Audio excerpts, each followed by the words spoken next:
বাবা, আমি ইঞ্জিনিয়ারিং পড়বো না।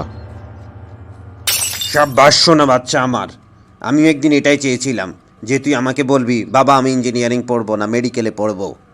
না, আমি মেডিকেলেও পড়বো না। কেন? এটা তো আমি চাইনি। তুমি কেন চাইবে? পড়বে কে? তুই পড়বি আর কি, আমার এই বয়সে পড়ার বয়স আছে?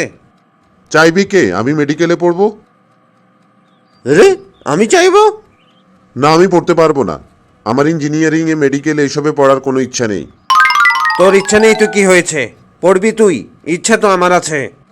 আরে, পড়বো তো আমি। তোমার ইচ্ছা থাকলে হবে নাকি? এটা কি ধরনের অযৌক্তিক কথা? তোরে আমি এই জন্য বড় করলাম যাতে তুই বড় হয়ে আমার যুক্তি ধরিস। আজকে তো যুক্তি ধরেছিস, কালকে তো অন্য কিছু ধরে নিবি। এটা কি ধরনের কথা হলো? আমি ইঞ্জিনিয়ারিং এ পড়বো, পরে জব পাবো না। জব পাবি না মানে? পড়লে জব পাবি না কেন? এই লাঠি কোথায় রে? মারবো এখানে, খবর দেখাবে টেলিভিশনে। না পড়ে দেখা তুই ইঞ্জিনিয়ারিং। ইঞ্জিনিয়ারিং পড়বি, কত নাম হবে আমার, সবাই বলবে দেখো রবিদারের ছেলে কত বড় ইঞ্জিনিয়ার হয়েছে। এ তো তোমার নাম হলো। তো কি হয়েছে? বাবার প্রশংসা শুনতে একদম ভালো লাগে না বুঝি? হিংসুটে ছেলে কোথাকার। 4 বছর পর আমি যখন বেকার হয়ে যাব, সবাই বলবে রবিদার ছেলে বেকার হয়ে গেছে।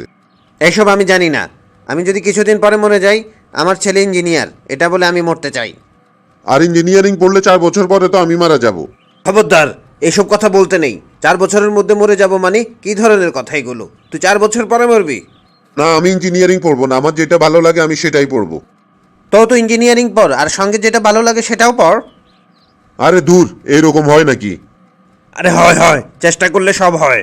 আমি ইঞ্জিনিয়ারিং পড়তে চেয়েছিলাম কিন্তু টাকার অভাবে পড়তে পারিনি। ওটা টাকা নয়, নম্বরের অভাবে। দাদু আমাকে তোমার মার্কশিট দেখিয়েছে। এই চুপ কর, লজ্জা লাগে না লুকিয়ে লুকিয়ে বাবার মার্কশিট দেখতে? আজ তো মার্কশিট দেখেছিস, কাল তো অন্য কিছু দেখে নিবি। আমি ইঞ্জিনিয়ারিং নয়, ইংলিশ নিয়ে পড়তে চাই। তোকে ইংলিশে পড়তে দিবে? ইঞ্জিনিয়ারিং কেউ বাংলা পড়তে দেয় নাকি? আরে, তুমি এত কথা পেঁচাচ্ছ কেন?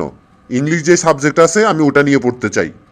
তো তুই ইংলিশ নিয়ে পড়ে কি করবি? এতজনের ছেলে, রাজুদা, কলাদা, মনদা, সবার ছেলে ইঞ্জিনিয়ারিং পাশ করে ফেলেছে। তারা কত ইনকাম করে জানিস? মাসে 2 লাখ পার অ্যানাম। পার অ্যানাম মানে বছরে? ওরা পায় আর তুই বেশি জানিস। তোমার সাথে না কথা বলে কোনো লাভ নেই।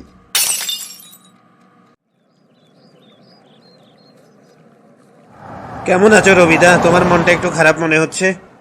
না, আছি ভালোই। তোমার কি খবর বলো? আরে আমার ছেলেটা না ইঞ্জিনিয়ারিং পড়তে চায় না, কি করব এখন বলো তো? আমারও ইচ্ছা ছিল ইঞ্জিনিয়ারিং পড়াবো ওকে। ছেলেরা এখন খুব দুষ্ট হয়ে গেছে, পড়তে চায় না। এখন কি করব বলো তো? বাদ দাও, চাপ দিও না। ছেলে মেয়েদের ইচ্ছার বাইরে কিছু করতে নেই, তারা যেটা করতে চায় সেটাই করতে দাও। তাদের যে বিষয় পড়তে তাদের মন চায় সেটাই পড়তে দাও। আমার ছেলেকে আমি দিয়েছি স্বাধীনতা, বলছি তুই যেটা মন চায় সেটা পড়। Thanks for watching my video.